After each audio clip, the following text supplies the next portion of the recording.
gracias, Andrea, otra vez por participar en nuestra querida universidad. Bueno, Andrea Andújar es doctora en Historia por la UBA, investigadora de CONICET, con sede en el Instituto de Investigación en Estudios de Género de UBA y docente de Historia en diversas universidades argentinas. Desde 2018 es directora del Grupo de Trabajo, Historia Social y Género, Educación, Experiencia de Trabajo y Protesta de IRGE UBA. Integra la Asociación Latinoamericana e Ibérica de Historia Social, integrando su comisión directiva entre 2017 y 2025. Forma parte de la Asociación de Historia Oral de la República Argentina y del Colectivo de Historia Pública Obrera. Es especialista en Historia Social con perspectiva de género. Sus líneas de investigación comprenden el estudio de la clase trabajadora durante todo el siglo XX. Actualmente se enfoca en la formación de la clase obrera petrolera de yacimientos petrolíferos locales, junto con Pueblo de Rivadavia, y Plaza Winkle entre 1910 y 1943. Es autora de artículos publicados en revistas especializadas locales y también internacionales, y autora del libro Rutas Argentinas del Fin, Mujeres, Políticas y Etiquetes, 1996-2001, publicada por Ediciones Luxemburgo, entre varias de otras obras de ella. Bueno, muchas gracias y nuestras agradecidas.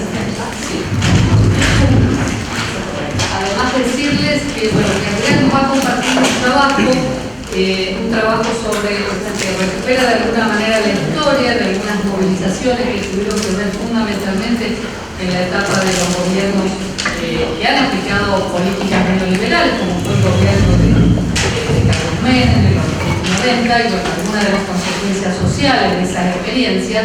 Nos va a compartir un artículo que yo se lo voy a pasar al resto de la cátedra para que lo suban también en el aula virtual, pensando en la posibilidad de incorporarlo el año que viene en el programa. Así que eso, digamos, está, y el contacto con Andrea lo tenemos. Son temas muy interesantes los que ella está viene abordando y desde un lugar de mucha consistencia académica. Así que bueno, es la verdad que un honor contar con su presencia acá, presencia inmaterial, pero presencia al fin. Vamos a analizar la temática que propone Andrea, y siempre pensando en clave de género, en clave histórica y en diálogo con el presente. Este es un poco el desafío que nos proponemos, así que está abierto a las preguntas que ustedes puedan formular. Perfecto, bueno, buenos días, mil gracias por el convite para estar en esta charla inicial de un ciclo que me parece que es central. Agradezco profundamente a todos y todas quienes están allí, aunque no vean a los colegas y a las colegas queridas que están por allí, por participar en esta instancia, y muy especialmente a Maricel, que como ya resaltó ella, venimos haciendo muchísimas cosas juntas y siempre con amorosidad, generosidad y el ímpetu que ella suele tener y que es contagioso. Así que esta es una instancia más de ella.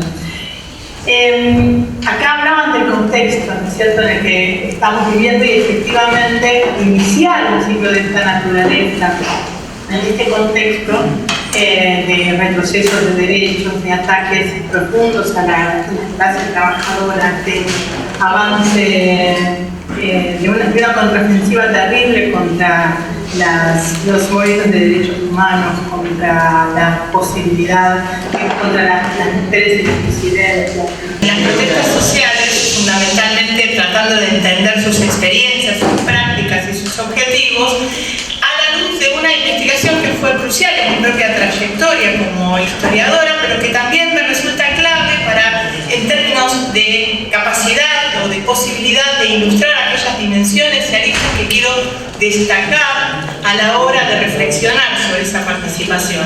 Me refiero justamente a la participación de las mujeres en la gestación y posterior desarrollo de los movimientos piqueteros en la Argentina de la década de 1990.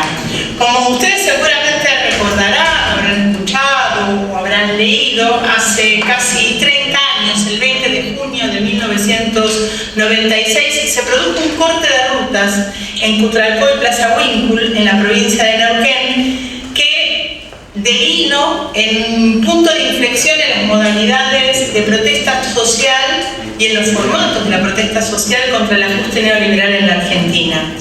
El acontecimiento no solamente marcó el surgimiento de una forma de lucha que luego se expandiría a otras regiones, sino que también dio lugar a la conformación, como les decía, de los movimientos piqueteros, una experiencia, a mi juicio, de organización de personas desocupadas que tiene una notable persistencia, incluso en la actualidad, e incluso sobreponiéndose a formas de represión legal, paralegal y un asedio de los medios de comunicación sumamente poderoso y fuerte.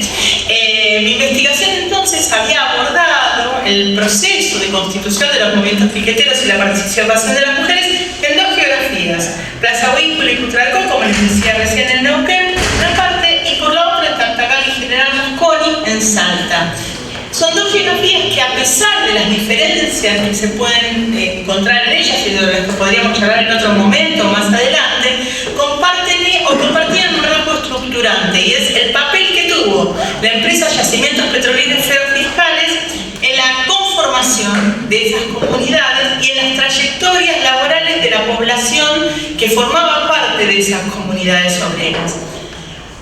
Ahora bien, para introducirlos a cómo y por qué llego hasta allí, a esas geografías y a esas mujeres, quisiera retomar una reflexión que me había resultado y que me resultó y aún me resulta muy atractiva y que inspiró bastante de mis intereses, si bien justamente mi pretensión de estudiar a esas mujeres se vinculaba con dos cuestiones. Primero, mi formación como historiadora social interesada en la clase trabajadora, y en segundo lugar, la manera en que fui introduciendo y a su vez convirtiéndome yo también en una feminista en ese proceso. Entonces, lo que me interesaba era cruzar clase y género para pensar este tipo de cosas, y la reflexión que hacía una filósofa argentina que se llama Alejandra Siriza sobre lo que se dio a llamar el dilema Wollstonecraft, es decir, una serie de debates y de preguntas y respuestas acerca de las implicancias de las luchas y las formas que tuvo las luchas por el voto femenino hace ya más de 200 años, y cómo esto había sido representado en un libro escrito por una intelectual inglesa, Mary Wollstonecraft, en el momento de efervescencia de la Revolución Francesa. Para quien no la conoce, Mary Wollstonecraft es la madre de Mary Shelley, la creadora de Frankenstein. Me encanta encontrar genealogías femeninas para poder presentar a mujeres que quizás no estén tan presentes en la memoria colectiva. Pero esta Siriza planteaba justamente en función de por qué de qué manera había surgido y cómo ese texto sobre la vindicación de los derechos de la mujer, escrito hace más de 200 años atrás, y se lo voy a leer porque creo que es una interesante cita. Ella decía: coyunturas revolucionarias, específicamente, constituyeron históricamente momentos propicios para la emergencia de los subalternos, sectores populares y mujeres, sujetos variopintos, oprimidos y explotados en razón de la clase, el color, el sexo, aparecen entre las grietas abiertas en el sistema cuando un orden se derrumba y otro comienza a nacer. La Revolución Francesa, que marcó el clima político del tiempo que le tocara vivir a Mary Wollstonecraft, fue uno de esos momentos de estallido de certezas, de conmoción de la vida cotidiana y de los lugares consagrados. Un momento en el que muchas mujeres intentaron, con suerte desigual, ingresar al mundo público y participar de la toma del cielo por asalto.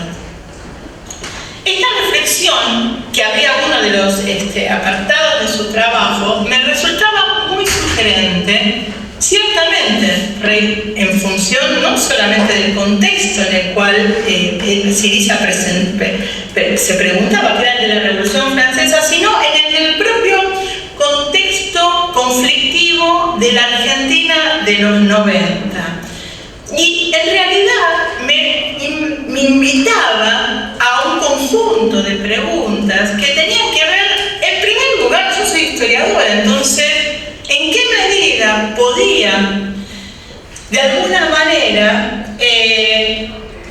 encontrar pruebas de esta afirmación acerca de su validación? ¿No es cierto? Era realmente así que los momentos en los cuales un orden se derrumbaba, abrían los caminos, se abrían las grietas por las cuales los oprimidos, las oprimidas emergen. Se podía verificar esta afirmación, se podía además identificar en la historia de la Argentina reciente ese momento para la emergencia de las oprimidas y para su visibilización, más allá de si podíamos o no calificar el ajuste estructural y lo que significaba el movimiento piquetero frente a profunda, de orden que se derrumba, que no fue así, pero de alguna manera había instancias dentro de ese proceso que me permitieran encontrar a las mujeres y al porqué. Y efectivamente, como historiadora social, les puedo decir que en primer lugar sí. No porque, como decía, el movimiento, digamos, el ajuste estructural hubiese sentido el cimbronazo de los movimientos piqueteros y obligado, por supuesto, no fue un movimiento revolucionario, ni se mudó el sistema capitalista, ni necesariamente, digamos, las cosas cambiaron de raíz, pero fue una profunda lucha, un enorme intento colectivo por poner justamente el límite a un proceso de pauperización y de ajuste que no tenía parangón en la Argentina y que tenía una larga tradición, en definitiva, porque había iniciado con la dictadura de 1976, con la reestructuración económica, el enorme disciplinamiento social y el terrorismo de Estado ejercido sobre mujeres y varones, fundamentalmente de la clase trabajadora, durante el periodo en que la dictadura estuvo en el gobierno. Entonces me parecía que era interesante, porque me resultaba también atractivo, porque efectivamente esos momentos de crisis, esos momentos donde la conflictividad es álgida, son aquellos momentos en que a los historiadores, a los que miramos después, ¿sí?, a los sociólogos, a los antropólogos, a los politólogos, nos brindan la oportunidad de encontrar las pistas de los sujetos que en general no tienen el poder ni los medios para hacerse de su propia comunicación con la misma potencia con que la tienen los sectores dominantes. Cualquier historiador sabe justamente que esos momentos de conflicto son momentos ricos para estudiar el pasado, porque los indicios, los rastros, las pistas de los sujetos oprimidos aparecen con fuerza. Los diarios hablan de ello. Las imágenes de distintos tipos circulan por todos lados. Hay volantes, hay cosas que dicen y que dan cuenta de esta existencia. Y fíjense ustedes, la que a mí me había traído es esta foto. Si la están viendo, es la foto de una mujer. Ella es Laura Padilla, que firma el acuerdo que da por concluida la primera protesta de Putralcó y Plaza Winkle, después de 6 días, con Felipe Zapag, el hombre alto que está detrás de ella, ¿sí?, y que realmente en un principio no tenía ninguna intención de llegar a esas comunidades y tuvo que ir a ese escritorio en Putralcó con Laura Padilla, porque durante 6 días los habitantes de ambas comunidades cortaron las rutas, impidiendo el paso de toda persona, vehículo o mercadería, exigiendo varias cuestiones, pero fundamentalmente la presencia del gobernador Felipe Zapag para que diera respuesta a la situación de miseria, ¿sí?, y mudar a la situación de miseria y de desempleo en la que estaban sumidas ambas comunidades. Fíjense lo que muestra esa foto, ¿no? Una mujer desocupada,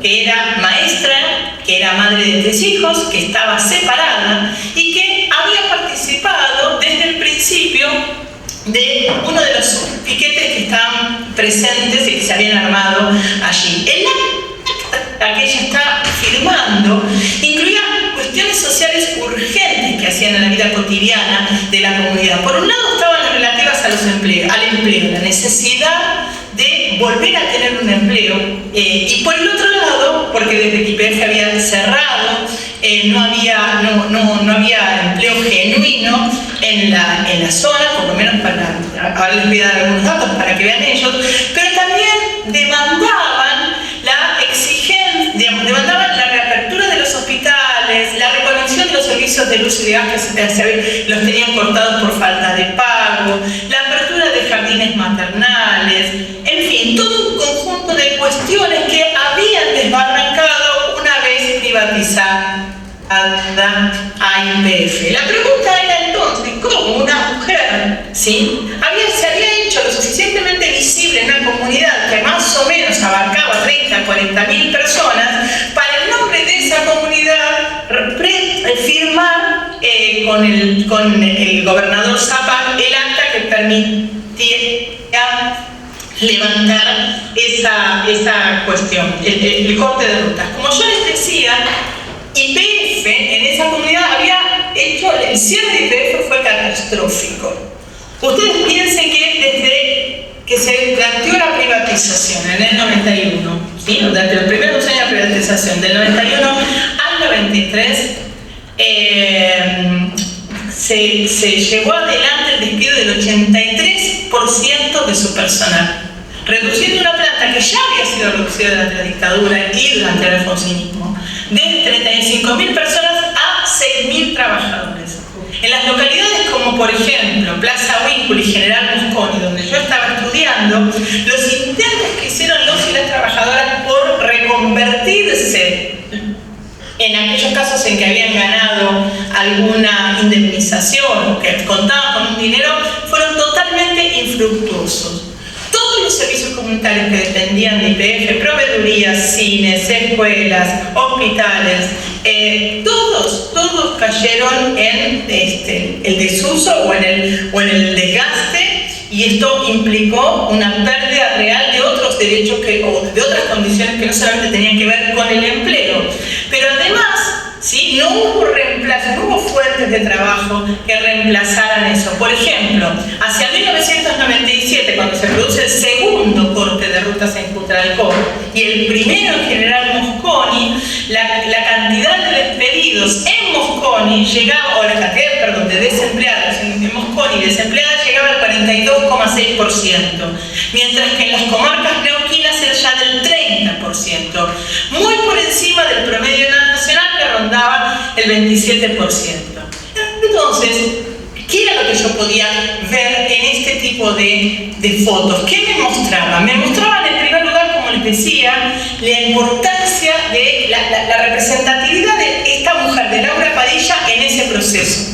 Me mostraban también, no sé si se puede ver ahí, la contundencia, del mismo. Este es el segundo corte de rutas cuando asesinan a Teresa Rodríguez, ahí en Plaza Winkle. La familiaridad del corte, digo porque el corte de rutas es una movida familiar. Fíjense las niñeces que están allí, fíjense acá abajo varones, mujeres, jóvenes, más ancianos, menos ancianos. Hay un montón de personas que están allí. Fíjense el tipo de herramienta con el formato que adquiere el corte, y también fíjense nuevamente lo que pasa en cómo esto sigue en General Mosconi, que tiene su primer corte en mayo del 1997. Esta mujer que ustedes ven acá arriba con un megáfono está arengando a la gente a cortar las rutas, a discutir en una asamblea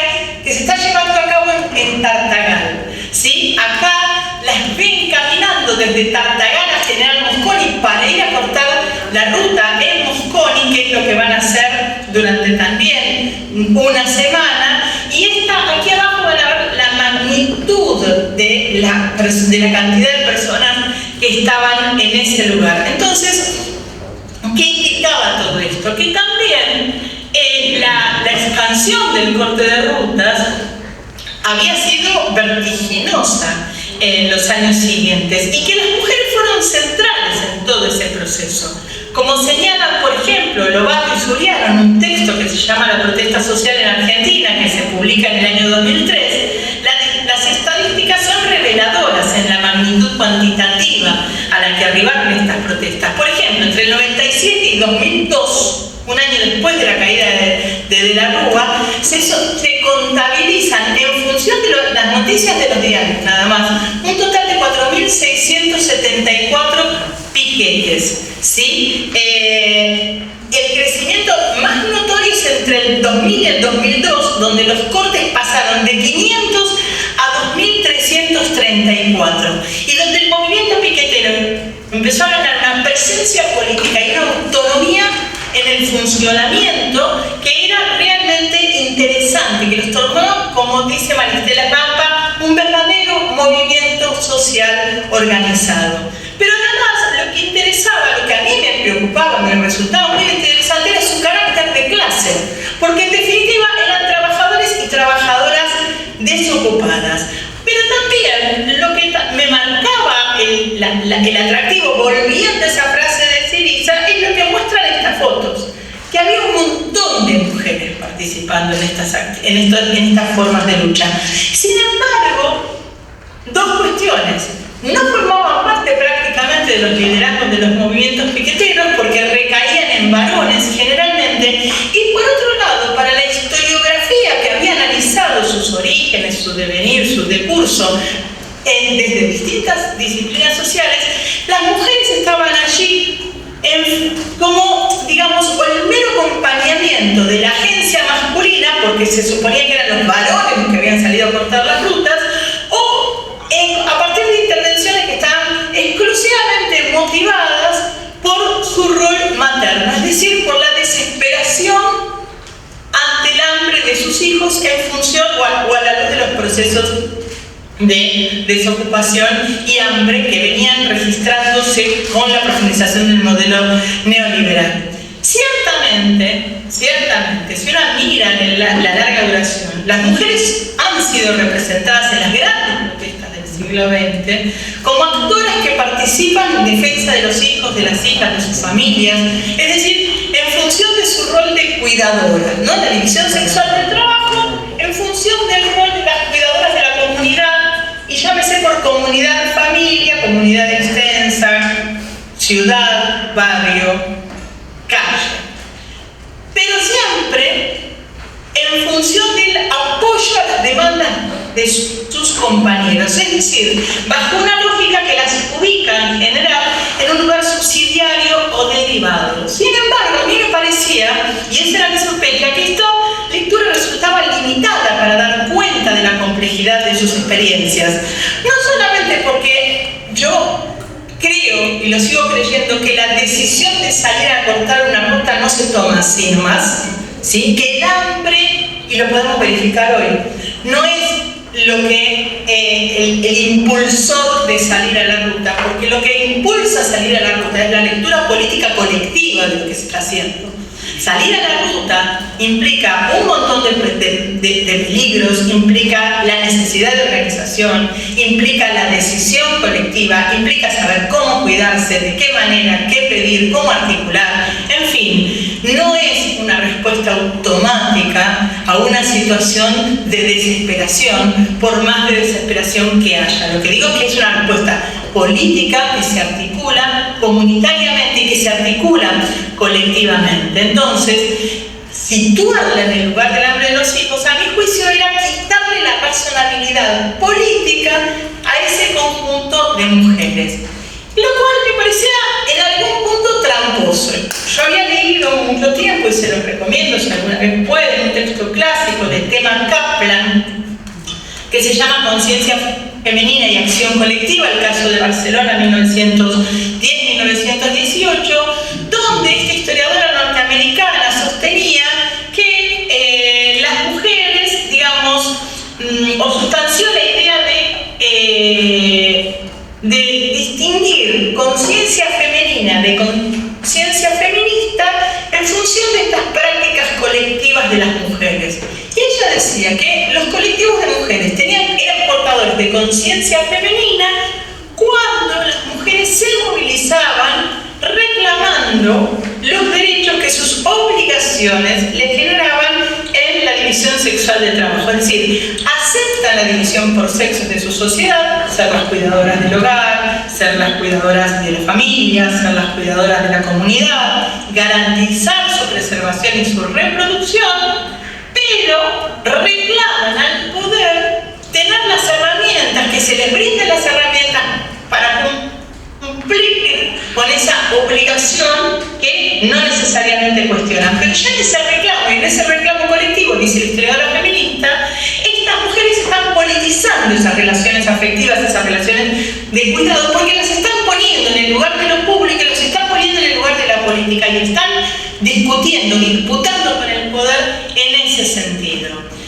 Por otro lado, quien tiene conciencia feminista, según esta historiadora, era aquella persona o aquel colectivo de mujeres que no reclamaban solamente el cumplimiento de las obligaciones relativas, ¿no?, o los derechos relativos a sus obligaciones, sino que ponían en tensión y disputaban, cuestionaban la desigual división del trabajo y la opresión femenina en ese sentido.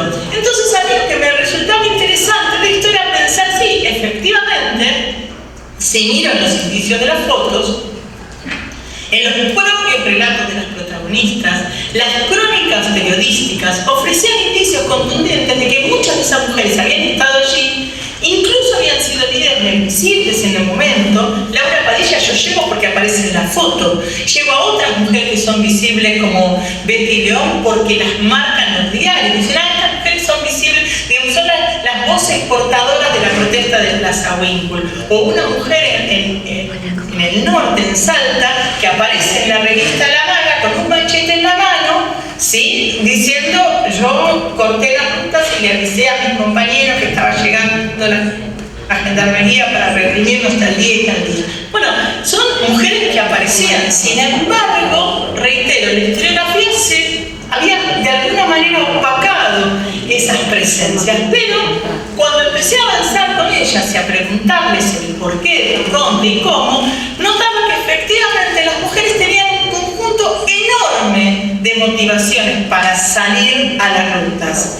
La primera efectivamente estaba relacionada con la división sexual del trabajo. Los varones se habían quedado sin trabajo, es decir, la privatización había tenido un efecto diferencial en las mujeres. Para los varones había sido quedarse sin trabajo, para las mujeres había sido tener que ver cómo resolvían la reproducción cotidiana de sus propias familias, qué hacer con las cuestiones del cuidado y la reproducción del hogar. Entonces, esto fue una pregunta colectiva compartida.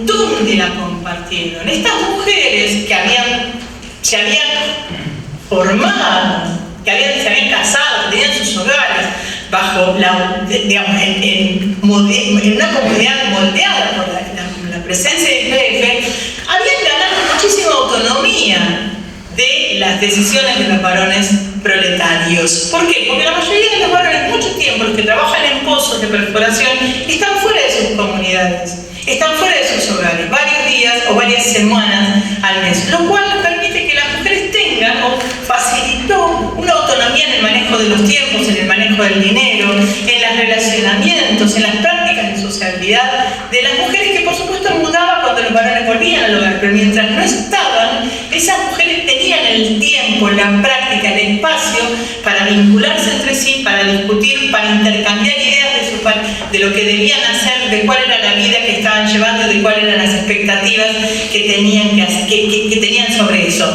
¿Y dónde las tenían? En esos espacios que intercambiaban ideas y que en general los historiadores, los politólogos, los sociólogos no les damos ni 5 gramos de bolilla, porque no son esos espacios que se definen a sí mismos por los contornos, ¿sí?, de su existencia. Por ejemplo, un sindicato, por ejemplo, la sede de un partido político. Allí, si van a buscar a mujeres para ver qué hicieron, no las iban a encontrar en la década del 90. Por ahí hoy las encuentran más, ¿sí? Pero esos espacios son sumamente masculinizados y no son amorosos para la presencia de las mujeres o para que ellas hablen, intercambien ideas y se sientan en igualdad de condiciones. ¿Dónde lo hacen las mujeres de los sectores subalternos? Lo hacen a la puerta de la iglesia a veces, en el mercado, baldeando la casa. Cuando yo le preguntaba a Betty León, una de mis entrevistadas, cómo habían decidido salir a cortar la ruta el 20 de junio de 1996, me dijo que había sido en una reunión mientras estaban sirviendo el chocolate tradicional del 20 de junio, ¿sí?, en la escuela de su hija en Plaza Whitpool. En un momento, digamos, empezaron a decir, bueno, ¿qué hacemos con todo esto? ¿Qué hacemos? ¿Qué hacemos? ¿Qué hacemos? Vamos a la ruta. Y ahí decidieron encontrarse en la puerta de la casa de ella. A las 3 de la tarde salir a cortar. Obviamente era una decisión que se había ido hilvanando mucho tiempo antes, pero se cuajó en ese momento. Y ese es el lugar que a mí me parece interesante para mirar a la hora de pensar dónde están las mujeres, dónde planifican lo que van a hacer, sin que ese planificar sea una necesidad de razonamiento y de planeación milimétrica. Pero digo, no salen de la nada, no viven en un tupper, no están en la casa solamente, sino que también politizan sus relaciones en función de lugares y de espacios y de redes de sociabilidad en los que están ellas, pero que nosotras podemos no ver si no nos preguntamos más allá de aquello que estamos acostumbrados a pensar. Y por último, lo que también empezaba a verificar en función de las propias entrevistas que yo hacía, es que estas mujeres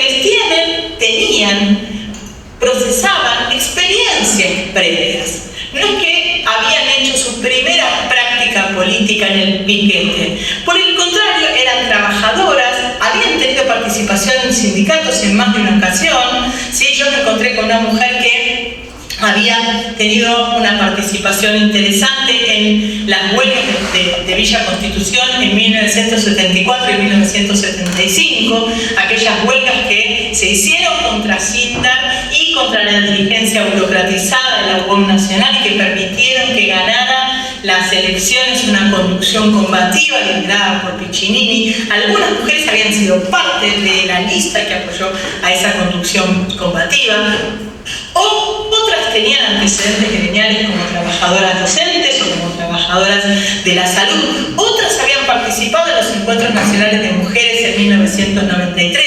Otras habían articulado a sus propios barrios en demandas ante las comunidades. Es decir, tenían experiencias previas que permitían pensar una genealogía de movilización femenina que trascendía el punto de inflexión del momento de las rutas.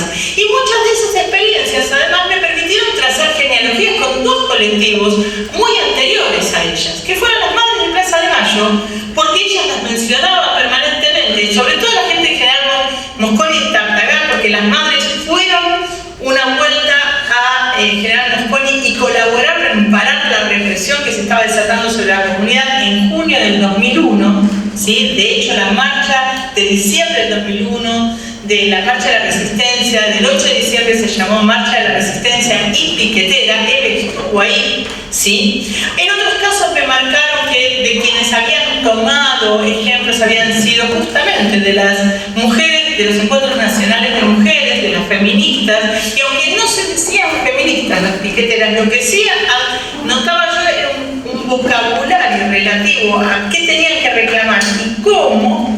Por ejemplo, ellas decían, nosotras salimos primero y después salieron los hombres, y a partir de salir a la ruta nosotras dejamos de caminar atrás de ellos y empezamos a caminar en la misma línea. Eso me parecía como, o abandonamos la mujer si nos atrevimos a empezar a hablar porque lo aprendimos a hacer en los encuentros. Digo, me parecía que eran cuestiones interesantes para pensar esas genealogías que se inscriben en la Madre de Plaza de Mayo, que se inscriben en las feministas, pero que también se inscriben en otras mujeres de la década de los 70, que participaron en protestas también en tanto obreras y como convicción. Fíjense acá, ustedes no sé si ven, hay una de estas fotos, la que dice Luz y Fuerza, es la típica foto del cordobazo, solo que acá se la toma entera. En general nosotros vemos la foto de Tosco y que llega hasta acá, pero cuando se abre la foto se ve que el cartel lo sostienen un conjunto de mujeres que también eran trabajadoras de Luz y Fuerza y que participaron de este proceso de lucha enorme que se dio en mayo del 1969 en Córdoba y que también fue un punto de inflexión que obligó a la salida de la dictadura y a la renuncia un año más tarde de Onganía y finalmente, ¿no?, al fin de la dictadura que había iniciado en 1966. O esta mujer que estaba acá corriendo haciendo, ¿sí? Quién sabe llevando qué, pero que en definitiva poco tenía que ver con la actitud pasiva con la que se supone que las mujeres están acompañando este proceso.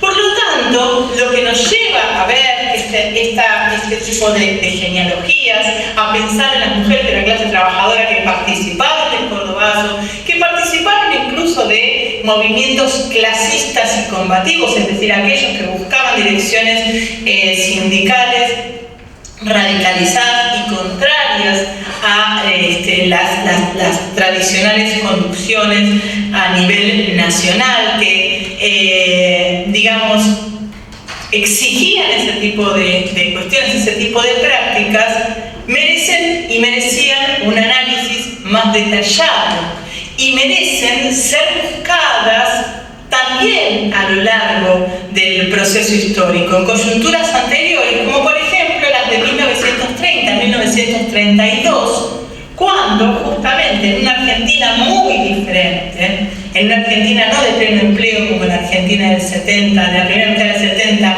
sino de alto nivel de desempleo como la Argentina de 1930, con la crisis de Wall Street, vemos efectivamente a las mujeres que se organizaban, y esta es una foto que muestra nuevamente, es una foto del diario La Obrera, que es el PC, no es una foto, es la imagen del diario que muestra los terribles efectos que provoca la desocupación y el hambre en una familia, esa mujer con cara cadavérica, teniendo a sus 2 niños, y al varón que está allí, que también está en esas condiciones, pero que en definitiva sí están marcando lo que hace el régimen capitalista. Esto es una foto de una imagen, decía, de un periódico del PC que además, para la década del 30, había organizado distintas instituciones o distintas instancias, como por ejemplo la agrupación femenina, que convocaba, en el caso de Comodoro Rivadavia,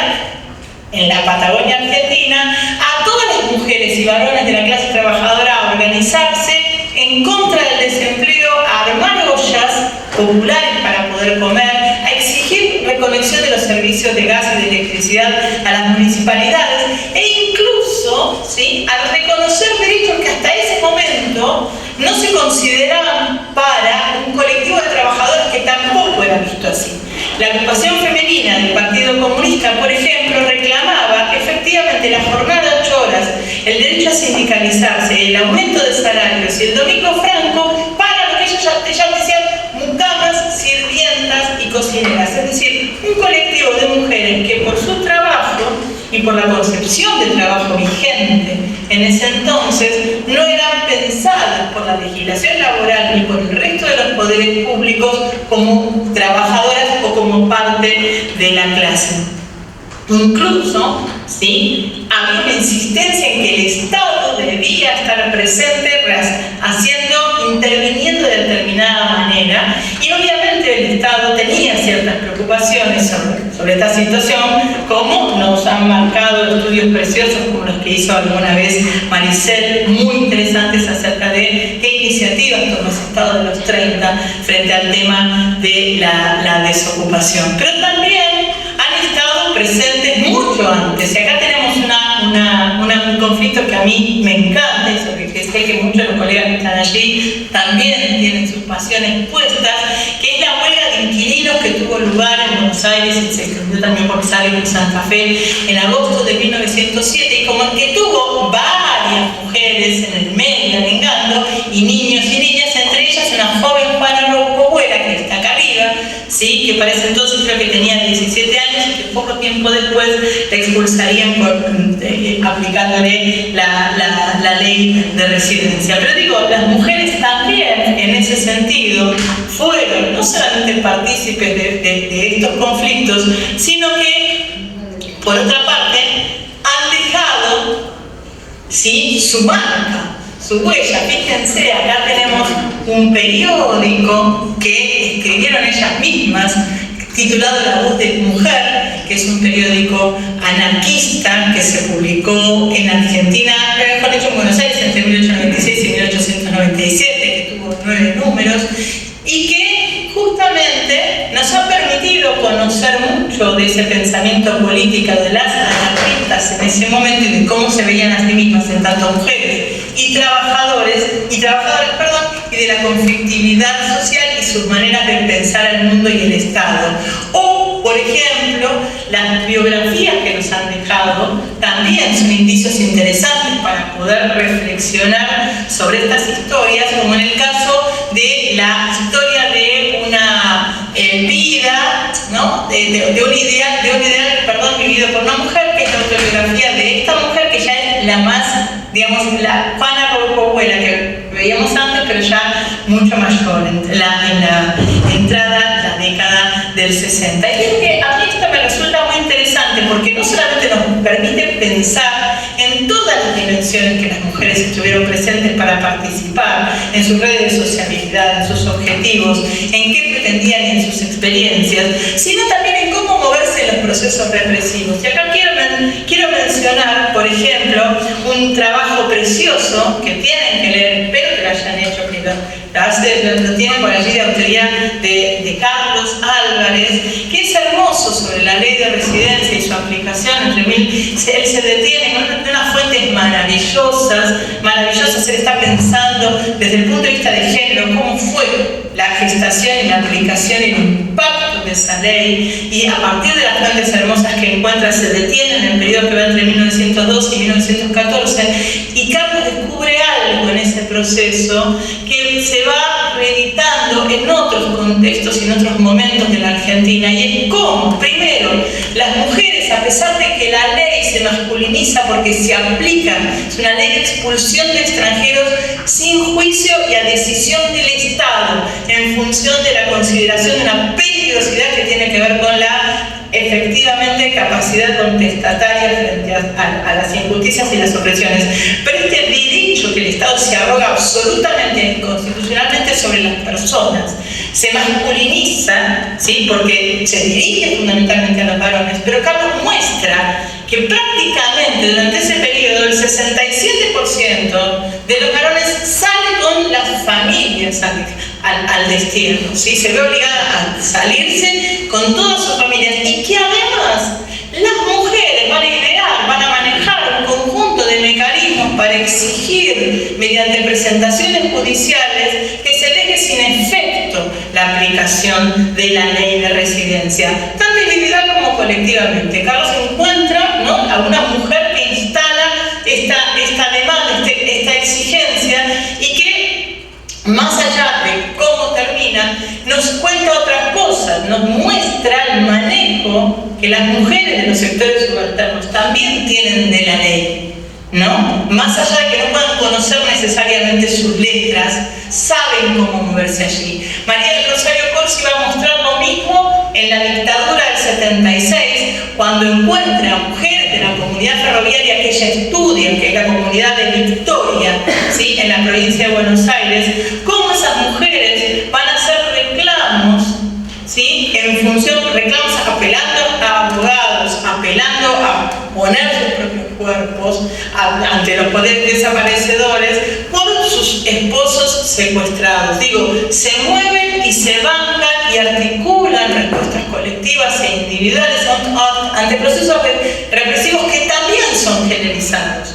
Porque así como dice Catherine Hall, la historiadora británica, que analiza muy bien los conflictos del siglo XIX que tanto llamaron la atención de Edward Palmer Thompson, el gran historiador marxista inglés. Digo, así como la opresión, ¿no?, la explotación de clases sobre las mujeres tiene un plus opresivo que tiene que ver con su sexo, porque las mujeres trabajan en el trabajo, porque ganan menos, porque tienen menos posibilidades de organizarse sindicalmente, porque tienen conflictos con los varones de su propia clase, porque justamente tampoco necesariamente aceptan su presencia, su organización, la necesidad de que ganen por igual salario, que obtengan igual salario por igual trabajo. Digo, las mujeres también tuvieron un plus generalizado en los procesos represivos. Hay un texto muy lindo de Débora D'Antonio que se centra en la década del 70, particularmente en en las mujeres que son encarceladas en Devoto a partir del 76, marcando efectivamente cómo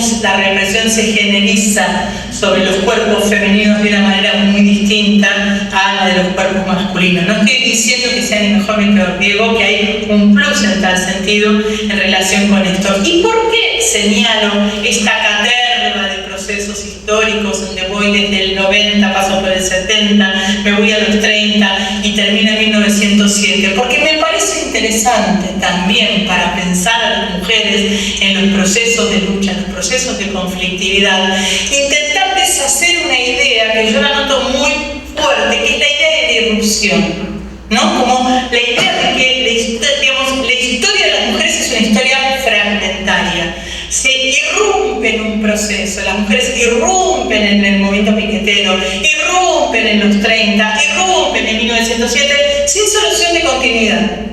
¿Sí? Hay una lectura de alguna manera como aparecen por primera vez. Entonces el movimiento feminista a partir del 2015, que es maravilloso, la marea verde, irrumpen en la escena política. No, gente, hay una construcción genealógica, hay lo que dice Thompson, una tradición subterránea por el cual los sectores subalternos van pasando sus aprendizajes, sus saberes, de forma no necesariamente, digamos, sistemática ni escolarizada, a partir de dispositivos culturales que son aquellos sobre los que nosotros investigamos, pero que van hilando esos procesos, donde las mujeres también trazan largas genealogías. Y uno no puede entender a las sindicalistas de hoy y a la cantidad de mujeres que hay en los sindicatos actualmente, que se postulan, que son dirigentes, que quieren, que discuten, que van a las negociaciones colectivas, incluso en estas condiciones tan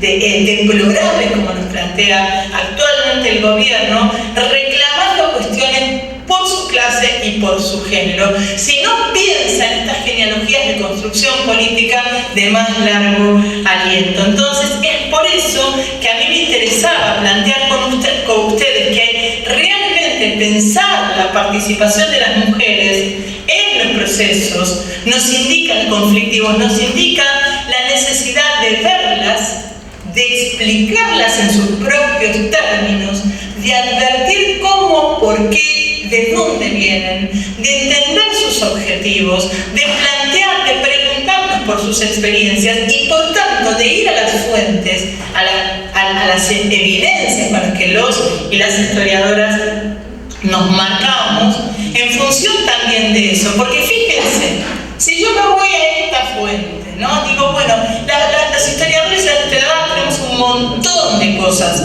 para poder percibir, ir atrás de los rastros de esas mujeres, de esos varones de la clase trabajadora. Bueno, son las fotos.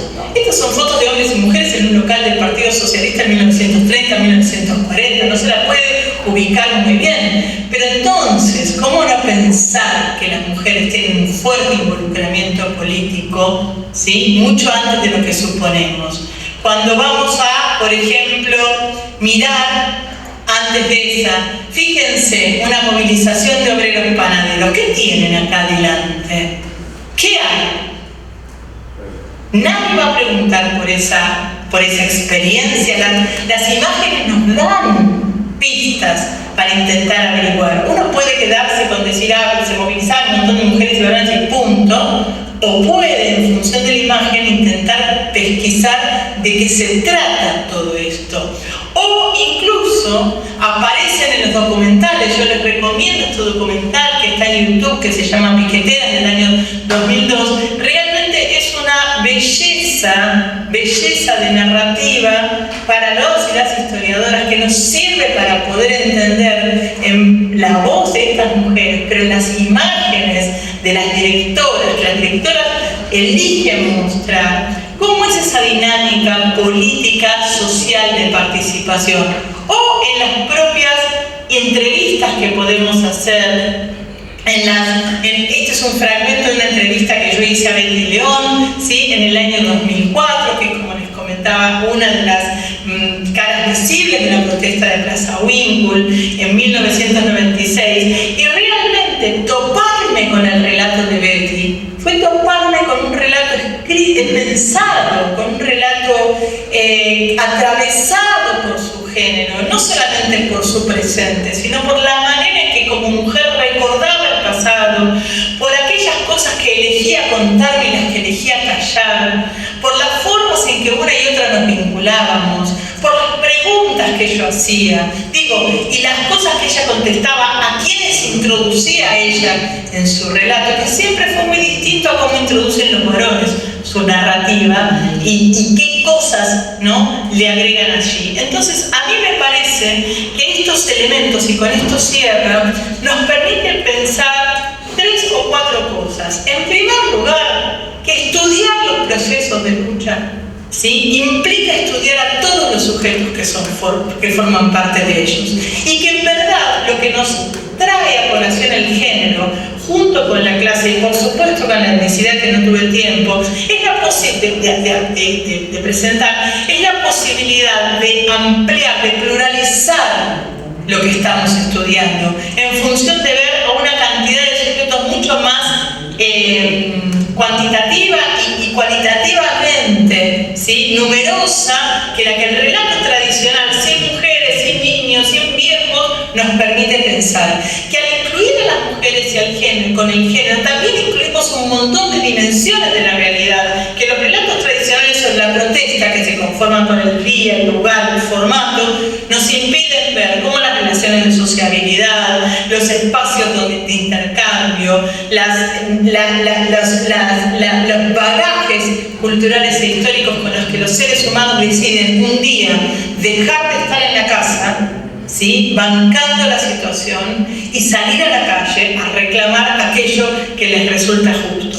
Y por otro lado, una tercera cuestión que me parece que nos permite pensar el género con las sospechas es que las historias fragmentarias de la protesta social nos inhabilitan a pensar en genealogías de más largo plazo y nos hacen suponer que siempre estamos empezando por primera vez. Y esto es un problema histórico y es un problema político de profunda actualidad.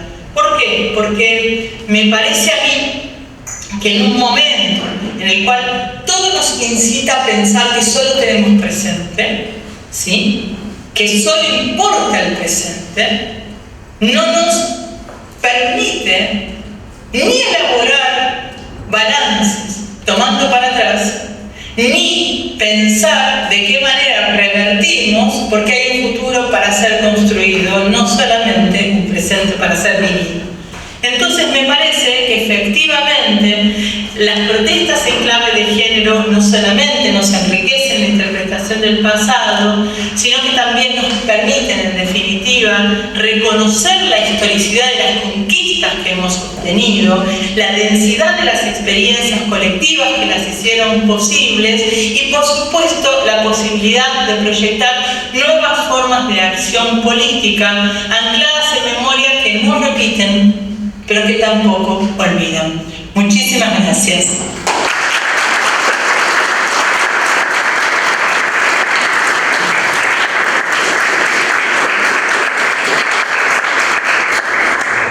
Maravilloso, Andrea, más que interesante. Una cuestión así muy operativa, ya con una ayudante alumna buscó piqueteras y le informan que no está disponible, porque este video nos gustaría subirlo al aula virtual. No te lo puedo creer. La cantidad de cosas, la cantidad de documentales que bajaron de YouTube y de distintas cuestiones, a mí me ponen nerviosa ya. Me ponen nerviosa porque me ha pasado un montón con fragmentos de noticias argentinas. ¿Vieron? ¿Se acuerdan del periódico, del noticiero cronista? No lo localizo, hay un montón de cosas que no se localizan más. Yo debo tener en algún lado el teléfono de Malena Wiskowicz, que la pueden buscar, la pueden googlear, Malena es macanunísima, y debo también tener en algún lado el CD de la película, que era así como la vi por primera vez. Pero yo no puedo creer que ya no esté en YouTube, no lo puedo creer. Es una pena. Bueno, desde ya te agradecemos si podría necesitar la información. Acá con la compañera va a tratar de mandarle un mail a ella. Sí, porque Malena es maravillosa. Malena, yo me la cuestioné en cuestiones radiales, es una genia. Pregúntenle si no también a Berkowitz, que a ver te la localizan. Bueno, no sé si alguien quiere hacer alguna pregunta sería muy bueno. Me parece que aparecen muchas dudas en relación a todos los temas y más que nada pensando en el presente, ¿no? Que por ahí va a ir mi interrogante a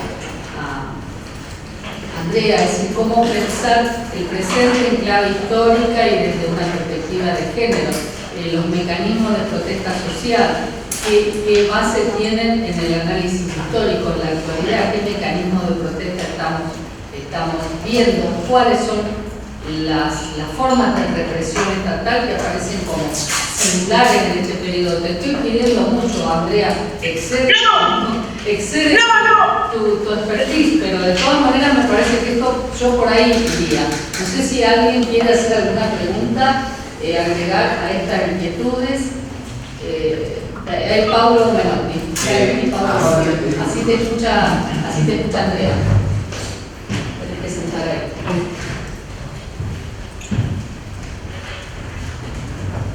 Hola, ¿qué tal, Andrea? ¿Cómo te va? Hola, Pablo, ¿cómo estás? No te veo porque ese telefonito no me deja verte porque está apagada ahí, pero ¿cómo te escucho?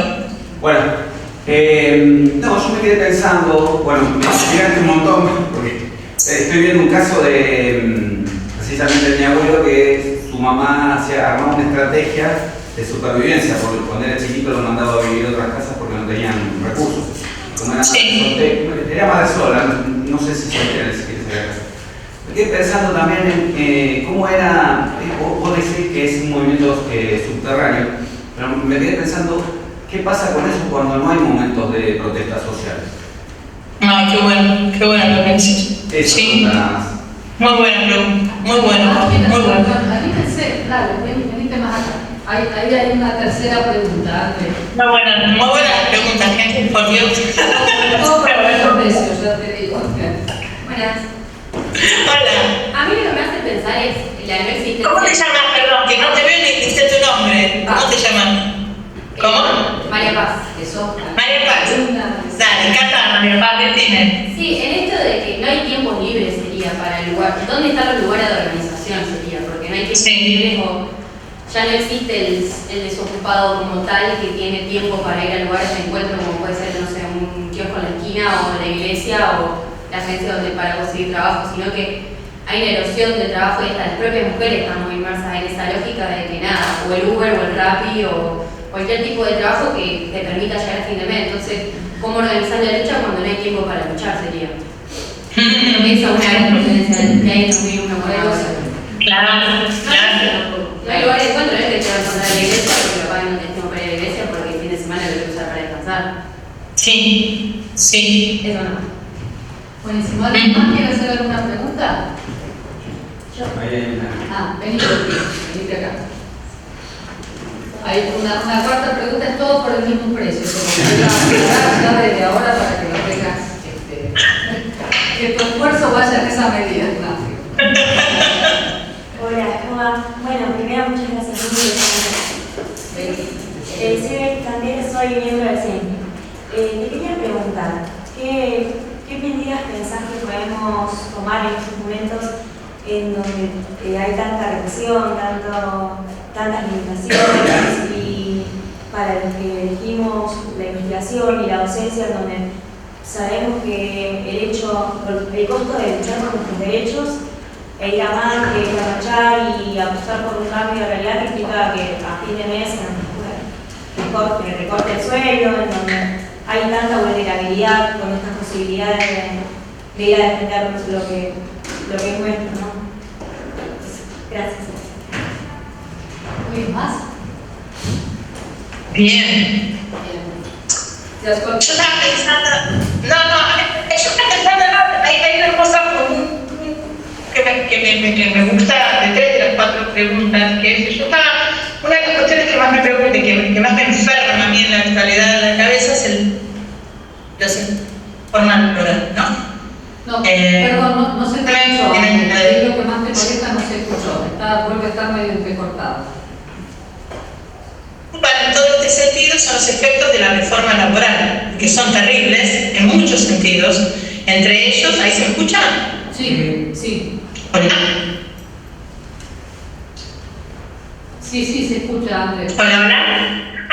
no, me preocupa sobremanera porque justamente dejan afuera, primero que te quitan un montón de derechos y en segundo lugar que atacan no solamente al trabajador individual, sino que atacan el espacio de la organización colectiva. Es decir, que con lo que me preguntaba María Paz, no solamente te quedás con menos espacio de organización colectiva, que el sindicato lo atacan por todos los lugares de la ley. El derecho a la defensa. Sin embargo, también me interesaba, no sé, yo tengo un optimismo que a veces parece medio gilastrón, pero que no es un optimismo ingenuo. Lo que yo digo es que cuando yo miro la historia, ciertamente este es un momento totalmente tremendo, ¿sí? Pero que la verdad es que la clase trabajadora y nosotros lo somos, no es la primera vez que se cruza con esto. Digo, si uno piensa, por ejemplo, seguridad de la huelga o en la posibilidad de contentos para poder encontrarse, la verdad es que la mayor parte de la historia de la clase trabajadora argentina no tuvo ni derecho a huelga, ¿sí? Ni tuvo el tiempo ni el espacio para poder encontrarse en ningún lado. Es cierto que hoy por hoy la subsistencia es cada vez más complicada, pero la subsistencia de una mujer a fines del siglo XIX, que estaba, por ejemplo, sin compañero, que estaba viviendo en un conventillo, que tenía que trabajar 40 horas afuera de la casa, dentro de la casa, cuidar a los chicos, llevar con ellos al trabajo, etc., tampoco era un tiempo, no es que fue un pasado lleno de glorias para la clase trabajadora, como algunos historiadores actualmente intentan marcar, un momento de inclusión. La verdad es que la mayor parte de la historia de la clase trabajadora argentina ha sido, y de las mujeres de la clase trabajadora, ha sido una historia dura de debates, de conflictos y de luchas, solo que esta es la que estamos viviendo nosotros. Entonces acá nos vemos obligadas y obligados a repensar justamente todo, porque como dice María Paz, está la mayor parte del tiempo tratando de sobrevivir. Entonces, ¿cómo organizarse? ¿De dónde organizarse? ¿Cuándo? Si estás todo el día haciéndolo, es sumamente complejo. Pero yo creo que efectivamente un lugar central para seguir organizándose tiene que ver con el lugar donde una está diariamente, que es el barrio, que es la esquina, que es el Uber o es el Rappi, a sabiendas además de que nos exige una imaginación mucho más enorme, porque no son los típicos trabajos, digamos, no tenemos la respuesta clara, porque no es la clase trabajadora con la que nosotros venimos trabajando históricamente hace 70 años.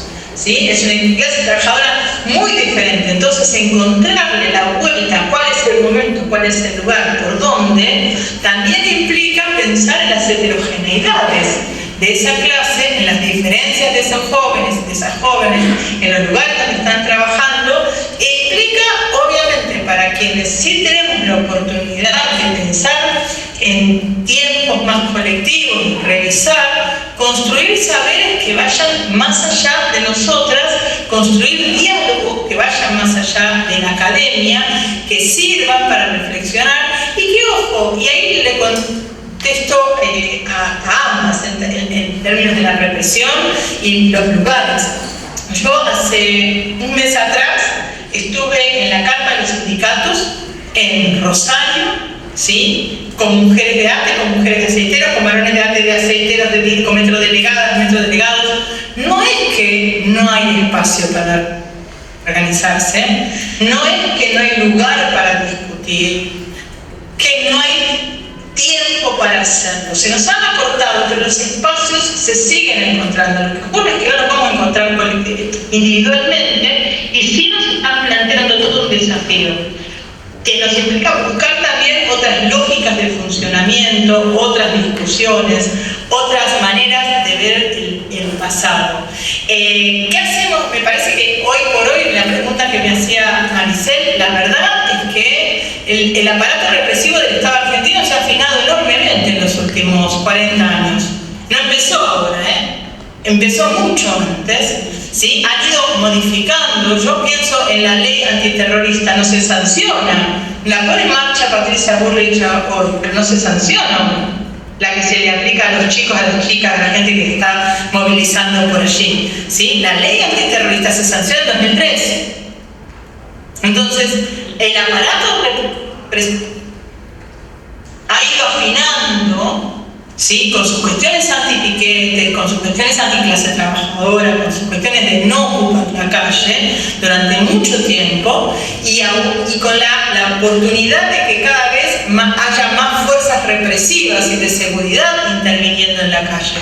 Ya no están lidiando con la policía, hay que lidiar con gendarmería, policía, infantería, prefectura. Digo, esto se ha ido construyendo, entonces cuando pensamos en el Estado argentino, la verdad es que no podemos quedarnos tan solo en la barbarie que está haciendo Milei, que sin duda está haciendo una barbarie, pero acá hay un construirse desde hace muchos años, una manera de marcarle la disciplina a los sectores trabajadores desocupados y además algo que sí ahora es sustantivamente mucho más bestial, que es agarrársela con las mujeres y los viejos, ¿no? Y las viejas. Es decir, y que para mí también marca otra cuestión, que es el nivel de avance que hemos tenido en muchos lugares, ¿no? Porque la verdad es que el castigo que este gobierno implementa sobre trabajadores, sobre la comunidad educativa, sobre CONICET, sobre las mujeres, sobre los y las ancianas, es también una respuesta a las cuestiones que hemos puesto en años y años de movilización en marcha y en disputa. Y eso no es un hueso fácil de roer para ellos tampoco, porque quitar todos los derechos, digamos, es una cuestión a la que van, pero lo que les encantaría, y por eso la represión, es que no respondamos. Lo que hubiesen querido hacer el día que sancionaron la reforma laboral es que la gente no estuviera en la calle, y estaba. Entonces, también pagan costos, no los pagan hoy, pero eso va acumulando formas de lucha y articulando cuestiones. Y finalmente, para no robarles más tiempo y no dejar a Paulo sin respuesta, sí hay estrategias, Paulo, que no son siempre las de la protesta colectiva, pero que se comparten generacionalmente. Cuando vos me contabas de tu abuela, creo yo, que hacía este reparto de niños para la supervivencia, yo me acuerdo de mi abuela, que también repartió a mi tía y quedó cuidando a la mamá en la década del 30, 40 o 50, porque no tenía, había fallecido su esposo y no tenía la posibilidad de ayudarlo. O las mujeres de las que cuenta un libro de Isabel Acosta, que es precioso, o de la década de los 30, o del relato que hace Cristina Vian sobre la historia de Niña Servini, que es una madre de la Plaza 25 de Mayo, las primeras que surgen en Rosario, y que envía a sus hijos, digamos, pone a su hijo en un orfanato. Claro, es una búsqueda de la supervivencia que generacionalmente también se llevó a cabo a partir de redes, Pablo, porque las madres, a pesar de lo que uno puede mirar desde afuera, ¿sí?, buscaban refugio en sus comunidades, en sus familias, en aquellos que consideraban que estaban en mejores condiciones para atender las necesidades de una prole a la que no podían satisfacer. Y para mí eso también es parte de un saber obrero tremendo, marca una opresión terrible, pero también es una respuesta que tiene que ver con la construcción de una cultura en la cual, para que un hijo, una hija sobreviva, el dejar campeón de alguien no solamente es legítimo, sino que está bien. ¿Se entiende, Pablo? Sí. Y es la manera de compartir una cultura obrera en determinado contexto que me parece que hay que indagar más todavía. No sé si he podido responder todo, lo he intentado más. Más que bien, Andrea, ha podido responder todo. No sé si alguien más quiere preguntar. La verdad que se ha quedado una cantidad de público bastante numerosa y muy atentos todos a escuchar tus reflexiones, que siempre son tan agudas. Andrea. Es un rito enorme. Yo ahora tengo que cortar la comunicación porque ya vamos a tener que dejar el aula. Supongo que viene alguien más, no sé si alguien quiere decir. Ya es hora de que se retiren los alumnos porque llegan hasta las 12:30. Así que yo por mí seguiría trabajando, pero evidentemente hay límites externos que nos impiden. Acá la compañera dice que ya encontró el video, así que despreocupate de eso. ¡Ay, qué bueno! A Ezequiel y después lo subimos a la obra virtual, para quienes estén. Ay, les va a encantar. Lo van a disfrutar, yo lo disfruté muchísimo. Muchas Lo gracias. pasamos, Andrea, vos también, ¿eh? Yo te lo paso por... Dale,